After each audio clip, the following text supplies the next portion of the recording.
Hey, Daniel, my good old friend. This is kind of like a homecoming for me because we're here to talk about the shelter, which is put on by my old church that I grew up in, First Assembly of God.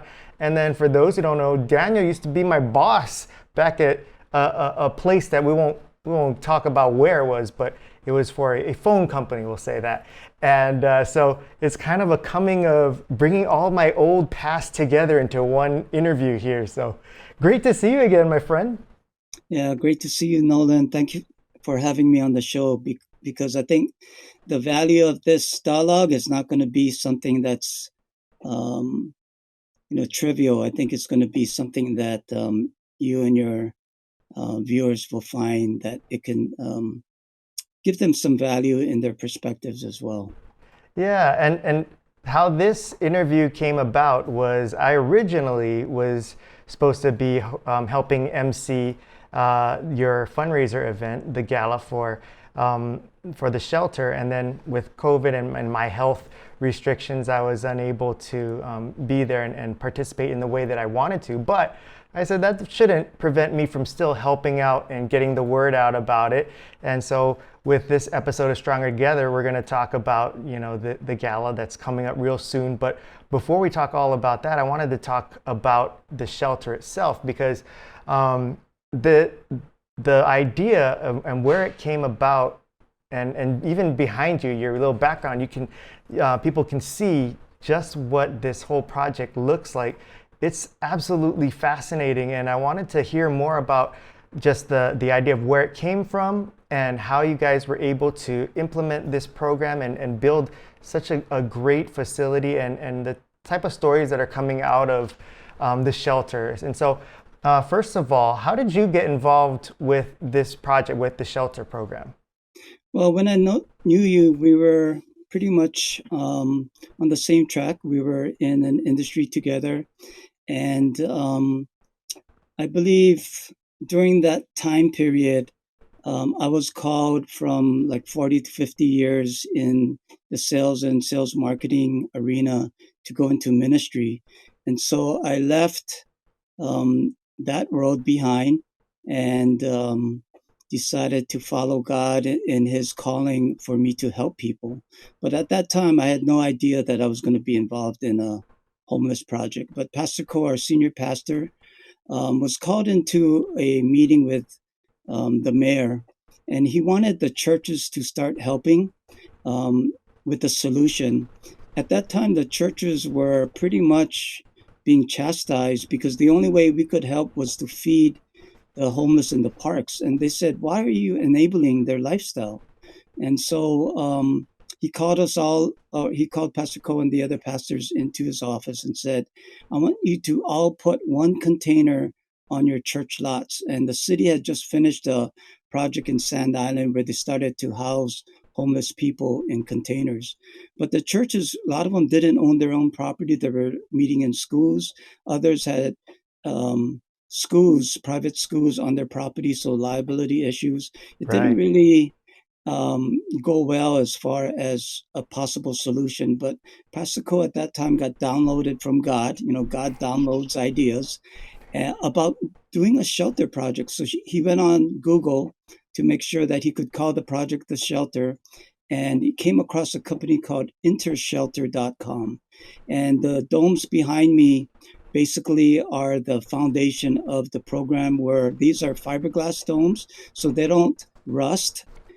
They last 20 to 30 years. There's like 20 panels that you can put up in 2 to 3 hours. So you can have one of these domes in the background put up in 2 to 3 hours. And when somebody needs the land back, you can put it down in 23, 2 to 3 hours as well. And so they stack up like on a pallet, like Pringles potato chips. So you can move these around easily versus having a steel container. You have to get a 16 wheeler to move around. So it was a project that I was assigned, and thus began the journey of the shelter. Wait, so you mean to say that within 2 to 3 hours you can have someone living in one of those that quickly? 2 to 3 hours, you can put the dome up. But Uh-huh. to really make it livable and put furnishings and put, little walls and stuff, it could take another day or so. But But that's still fast. compare that to putting up a house. Yeah. Yeah. And where is the property that these domes are located at? So we owned a regional church in Kahalu, and we own the property that the domes are sitting on. It was previously just a grass lawn for parking, and if you look at the ground behind it, there's 2 to 3 acres of ag land as well. So what that means is we're looking at a farming project where the farm can bring in funds to make the shelter self-sustaining, so that we don't have to ask for so much donation. So when I first heard about this project was not that long ago, and the fact that you've created what you have and so quickly. When did you start the shelter? When did you first start breaking ground to? So that's a good question. Pesico had the original vision probably about 2015. We brought in a dome to test. We brought it to a Red Hill location, and we said, you know what, this one makes sense. And but we wanted to do it legally and do it so that it sets a model for future expansion. So we went through the permitting process at the city. For those of you that are familiar, it can drag on and on. And because this was so unique, it took us over 2 years to get a permit. But the project, the concept is fully permitted. Group 70 or G70, a global architectural firm, was one that came alongside and believed in our project, and they help us navigate the process of getting it permitted. So now future projects can bypass the long period of time it took us, and they can replicate this model elsewhere as well. So when I hear this story, I look at you, who has a background in sales and marketing, and a church. How did all of you involved come to realize, hey, we can make a whole housing project in the gravity of what I see behind you in such a short amount of time? I mean, how did this come together so quickly and so efficiently and so successfully? In your podcast, you talk about life and the different values, and you talk story about so many different things. One of the concepts that I've learned since I've lived life a little bit longer than you, because you're such a young tyke, is that the concept of partnerships is very important. Hmm. You can do only so much with you and your own resources, your own intelligence, your own whatever. But when you partner with people that are strong in what they do, exponentially the results can impact the world around you and people around you. So we're a church, like you mentioned. So we are good at what we do, which is on the spiritual side to encourage people, et cetera, et cetera. But there's other partners, architectural, that Group 70, G70 helped us navigate. There's many churches that cannot handle a project like this themselves. So there's a lot of churches that came alongside, and one of those domes cost maybe 10 to 12,000. They said, you know what? We can't do this project, but you're doing it. We like what you're doing. We trust your vision. We'll donate $12,000. So different churches sponsored a dome, and all of a sudden we have 12 domes, of which nine Oh my are gosh. lived in by the kids, by the children and the moms. But the thing is, collaboration and partnerships is the key to any solution that can be exponential versus just your immediate impact by yourself. I love that because, I mean, especially when in the beginning of the story, it sounds like, the mayor, while his intentions were good, was just like, hey, you guys figure this out. And you guys could have easily just said, okay, let's just put up a small thing and just to appease what, his idea and wishes were. But you took it and gathered all these different people and groups from the community and made it far larger and made such a bigger impact than people probably were expecting, right? Yeah. And you talk about the mayor, and he challenged us, and his solution at that time was not something that we embraced. But when we were navigating the permitting process, we came across mountains of, who would who would approve a permit for a dome like this that looks like an igloo in Hawaii to actually be called quote unquote housing? But the managing director, Roy Amamiya, had a great insight. And he says, you know what? Why don't we call this a pilot project? Why don't we see if the concept works? and then we can more formalize it later. So sometimes in life, when you're working on a challenging problem, maybe you need to scale it back and say, let's test this concept. And if it works, then we'll get more support from those around us. So we've learned a lot of life lessons along the way in this project as well. So how does it, now that we see that yes, these domes go up really quick and they look fantastic, how does the program itself work, and how does it help with the situation where we have community members that are struggling, that need housing, and what is the program in itself include? That's a great question. You know, the city and the state are struggling with a solution, and you know, the legislature has come up with a concept called Ohana zones, where you have all the homeless instead of on the streets, you collect them into one area, etc. What we're finding is that being a church, we focus on the spiritual aspect of change, creating change in the heart to create a home. And if you remember, a few years ago, there was a Japanese billionaire named Kawamoto that owned Hmm. multiple mansions in Kahala area, Diamond Head area, worth over $1 million, swimming pools, water, you know, fountains, and just beautiful mansions. But he just bought it as an investment. And what happened was the homeless people discovered that they were vacant for a while, so they moved in. And what happened? Within a few months, they trashed it. Vandalism, the architecture was ruined, the pools were stagnant. It's not a beautiful house per se that gives someone hope. It's the change of the heart. And that's why our event is called Hearts and Homes, changing the heart to create home. And once we find that there's a change of heart, which gives real purpose in life and a sense of responsibility, then we can work with the moms that are homeless and their kids to to prepare for a better life, but not something temporary, but something that's permanent.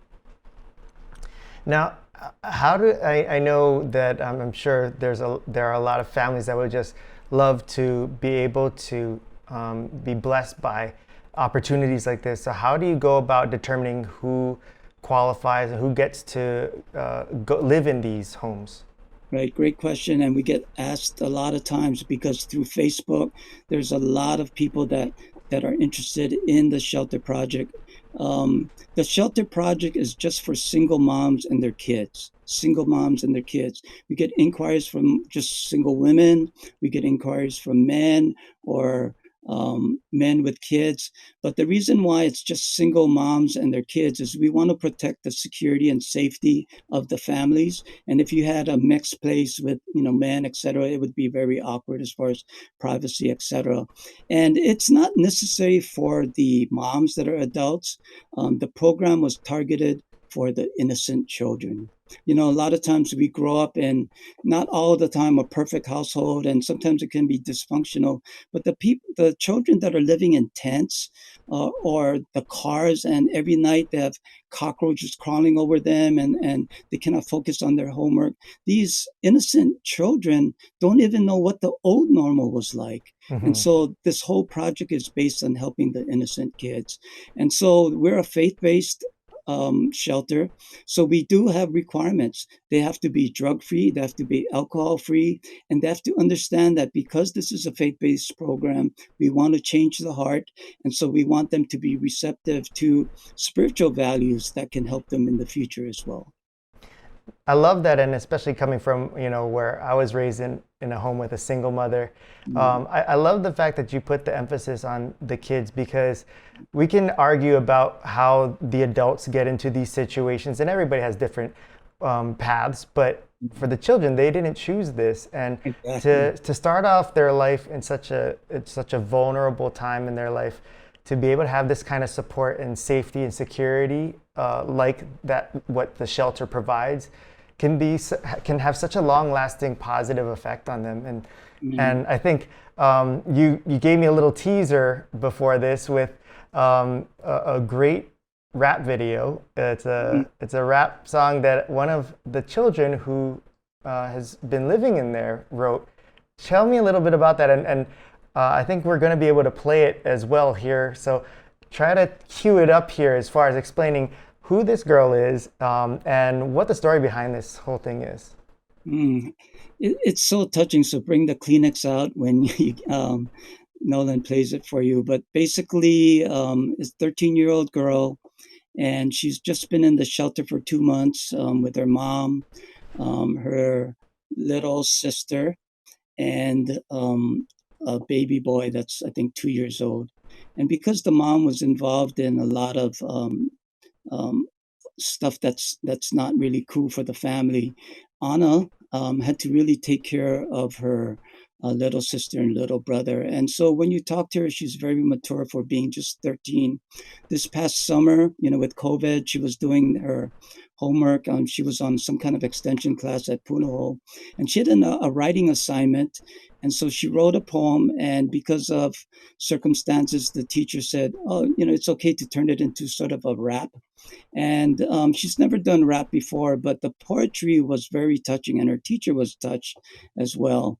And when you hear the song and you hear the words, it's words that are not only representative of a homeless child, but a lot of childs that are actually living in normal families with a mother and father and in a home.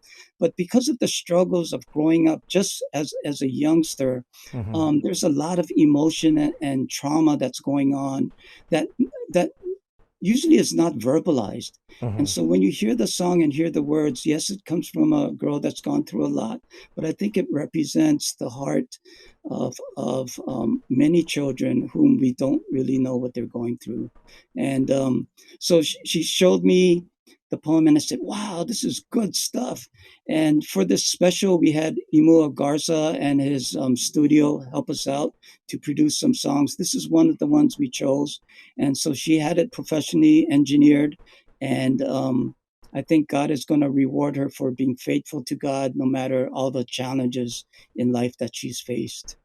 Yeah, I mean, to one have such a talented and uh, brave young woman like that to not only perform this but to share such a deep personal story like that, and then to see like her get to work with a musician at the talent and level and professionalism of Imo Garza, and then you hear the quality of the music with her voice. It's like holy smokes, and she's just a teenager, and to have this whole thing just beautifully blossom like that, it's really touching, really inspiring, and awesome. So I'm so glad that you gave me a chance to get a little teaser for it, but I'm excited to share it here with everyone. And so we'll play that for everyone, and that goes into, you're talking about the program, so I'm assuming you're talking about the gala that's coming up. So let's talk about that. What is this gala that's going on? It sounds really cool and innovative because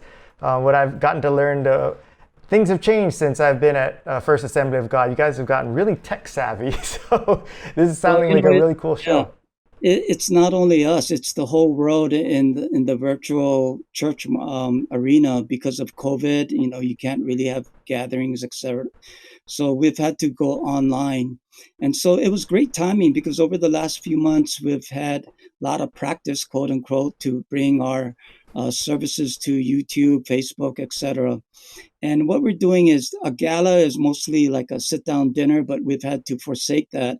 And on the 29th at 6 p.m., so, at theshelter.org, you'll be able to hear the story of the shelter, the vision that was set, the history, the challenges, the partners. An incredible partner is IHS Connie Mitchell, Executive Director at the Institute of Human Services. They're good at what they do. So they partnered with us and they brought their housing programs that just this year alone, right in the middle of COVID, 8 moms moved into their own apartment right in the middle of COVID as people are losing their jobs and so forth. These once homeless women and their children are now living in their own apartments and was recently featured in a Star Advertiser article. So it's going to have some musical interludes as well, but you're going to get to meet the moms. You're going to meet the moms that were in the shelter and now have their own apartment.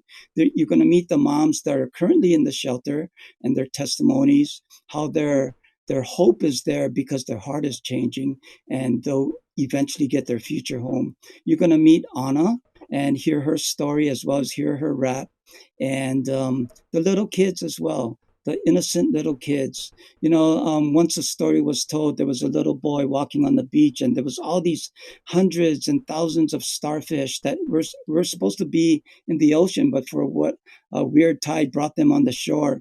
And he was going down the beach, throwing the starfish in back in the ocean. And a man came up to him and said, "Little boy, what are you doing?" He says, "I'm throwing these starfish back in the ocean where they belong." And the man said, "But there's hundreds of these." The little boy said to the man, "But for the one that I just threw in, it made a difference." Mm. The homeless problem is large, and we know that we can't solve the whole thing. But for the little innocent child and for the mom that we can help the whole family get back on track, we are making a difference, one family at a time. And if I step out of the way here, if you can see the graphic, um, since we started, 21 families, 38 children, 8 living in apartments, and 4 reconciled. That's an interesting story. The solution of the homeless problem, the reason why we say it starts with the heart, is we teach spiritual values such as forgiveness. And 4 families, 4 moms reconciled with their blood families and were able to return there for the comfort of their family because they were able to forgive their dad. They were Mm. able to forgive their mom for what caused that rip that made them leave the comfort of the family. So we're learning some exciting lessons, but we are never going to depart from the fact that a faith-based program does make a difference. I love that, and especially that the concentration is about healing the person versus, let's just give them these resources and send them on their way. You guys are starting from within so that Yeah. now they can bless others and become successful, not only in life, but just within their families. I love that. And That's guess really and beautiful. guess what? Some of the moms, after they recover, they move into the apartments and then, they get a job temporary. Guess what their new goal in life is? To work in a shelter to help other people. That's how it goes full circle. Yeah, Yeah. that's how you start stopping the generational curses Mm, that perpetuate homelessness. right. We had a family where she's 30 something, but her mom was homeless, and so she only knew homelessness. And so we hope to make a difference one person at a time. So for this gala, that just sounds really fantastic. A lot of just for the stories alone. I mean, Yes. you've done a great job telling some stories, but I gotta imagine that them telling the stories for themselves is just gonna be so emotional and so amazing. People, as you mentioned, can tune in and such. Are there other ways? Do they have to register anything, or are there Yeah, ways that they can help? they can go to theshelter.org, and we have a registration. If you register, then as you're looking at the program on the 29th, from 6 to 8, we're going to give out some little prizes and stuff. And guess what they are? Before the big thing was T-shirts. Hmm. Now we're going to give masks with the shelter logo. People wear T-shirts, once every 3 weeks or whatever, but now you have to wear it every day. Yeah. But just go to theshelter.org and it'll direct you. You can watch it online from our website or YouTube channel or Facebook. So theshelter.org is where you want to tune in on that Saturday. That's amazing. And for people who want to do more to support your cause and your program, as far as whether they want to donate money or if they want to donate services or volunteer, how can they go about learning about how to do that?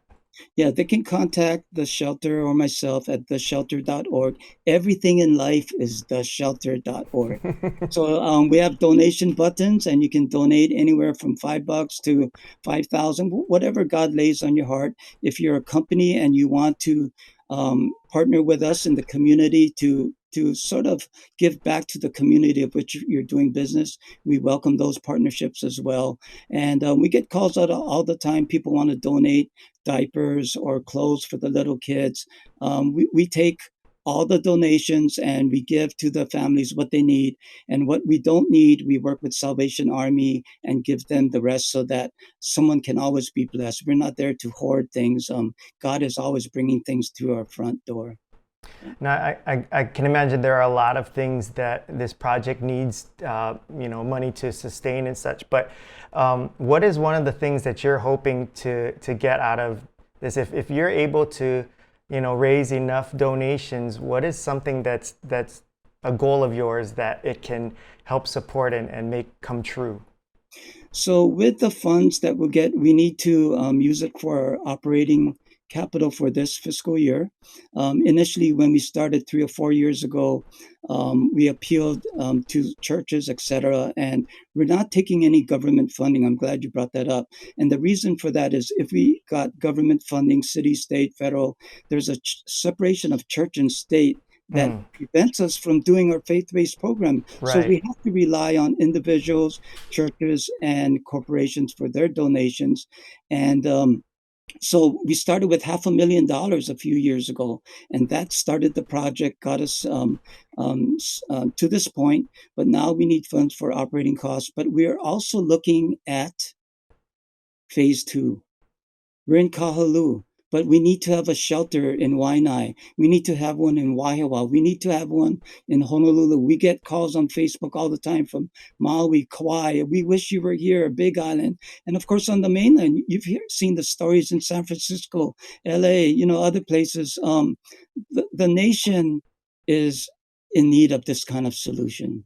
And so your dollar, your $1,000, whatever you can, and if you can't give it all at once, just make a monthly pledge. It will help not only the ones that we're serving now, but ones in different parts of Oahu, different parts of the state, as well as there's a lot of people on the mainland watching, looking at this model. And the curiosity started with igloos in Hawaii, but then when they hear the story, they said, wow, this is something powerful. And last question, I know a lot of people are going to ask this, and especially my wife, she's going to be mad if I never ask this. Why? What's the benefit of the design of having it be an igloo shape versus like a traditional box or square, Right. rectangular shaped? So if you're in the field of architecture, you know that the geodesic dome is scientifically sound. It can support a lot of weight. Um, and believe it or not, in times of a hurricane or high winds, this structure sustains winds of like 180 miles an hour. Why? Because the wind doesn't have anything to latch onto to make it lift off the ground. So the wind actually pushes it down to the ground versus the homeless that are living in tents now. Just a little storm with 40, 60 mile per hour winds devastates their quote unquote home. So that's one thing. But also, if you look at the domes closely, all the panels are overlapping so the rain doesn't come in. It's just like an umbrella on another umbrella. And so it's an interesting concept, and I welcome those that want to come to Kahalua to take a look at it. Give us a call and we'll arrange a tour. That sounds awesome. Well, I know I want to definitely check it out Yeah, when I'm able to. And yeah, but in the meantime, getting to see the everything that the gala has to present this week, and the stories and the entertainment, and it sounds so exciting, and I can't wait. I'll be there, and yeah. I hope everyone else who's watching or listening to this will join you as well. And it's been really great getting to reconnect with you and the whole family over at First Assembly of God through this, because it's just been really exciting. The more I hear and the more I learn about what you and the community are doing through the shelter project, it's really exciting and really inspiring. And I'm so grateful that you guys are putting in the work to do this. And I hope I can get involved on a more closer personal level, but I'm just glad that you're able to join me on this today, and so that we can learn more about it and share more about what you guys are doing. Yeah, thank you, Nolan. This is a great opportunity. By the way, it's a collaboration of multiple churches, some New Hope churches, Inspired Church, et cetera, et cetera. So it's a kingdom project for the people of Hawaii. And thank you for the time. It's going to be a great opportunity for you to hear the stories on the 29th of August at 6 p.m. And because we couldn't have you, Tisha from The Fish is our co-MC. Oh, So awesome. you'll see her share, and one of our future events will definitely have you. All right. Well, thank you so much. Again, theshelter.org for anything and everything you need to know, especially Yeah. for the gala that's coming up.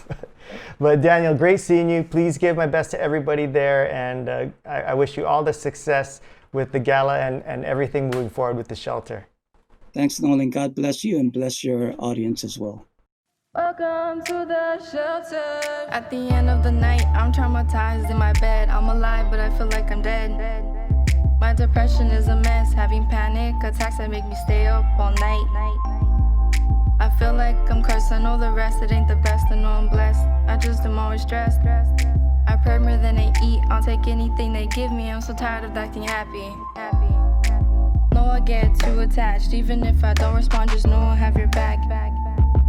Hey, insomnia, why you wake me up so late? Even when I know no one can relate to why my heart aches each and every day. I always give my heart away, I guess I feel like it's fate. If we'd put these guns away, no kids would be dying. Kids at the age of 9 committing suicide. Teenage girls come to school with their skin black and blue. Holding your breath, trying to get your family off the streets. It's one big mess, never try to impress. Pray to God, dream big dreams full of God. Stay on fire for God. Welcome to the shelter. Kids who no one knew when suicidal but went viral. Poking at you, calling you names. Getting pushed around is making you insane. It hurts knowing you're different than the rest, but you still try your best, always getting picked on. People judge you cause the darkness of your skin. Every 40 seconds someone sins. People sit here and laugh at others' true pain, losing confidence in themselves each and every day.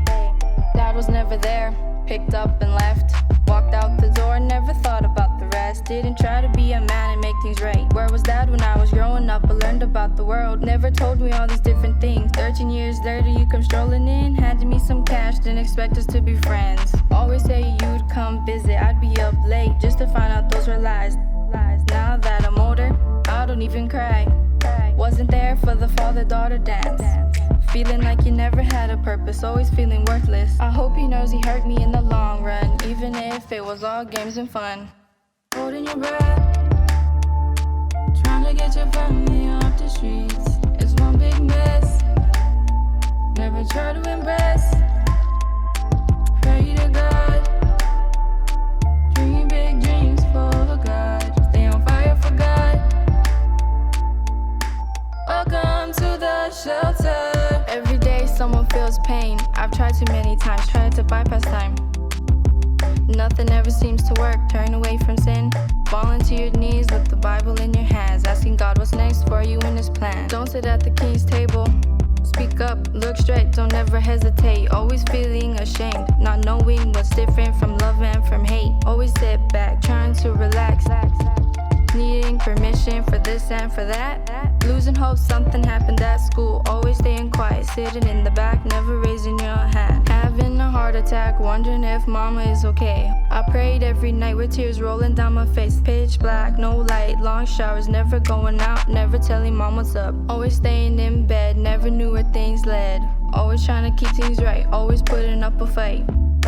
God opened up doors, we got a place. I couldn't believe my eyes, we got something on our plates. I started going to church, got saved, seeing all that hard work. Always saying thank you, never looking back, forgetting about the past. God's always there, just make sure to never turn away. I just want to say thank you to the shelter for giving us a place to stay, taking in the moms and the kids, making sure everybody is okay. It's better than being on the streets. Who cares what others have to say? You'll get to a good place one day. Everybody always doubting God's way. All you need to do is pray. All you need to do is pray. All you need to do is pray.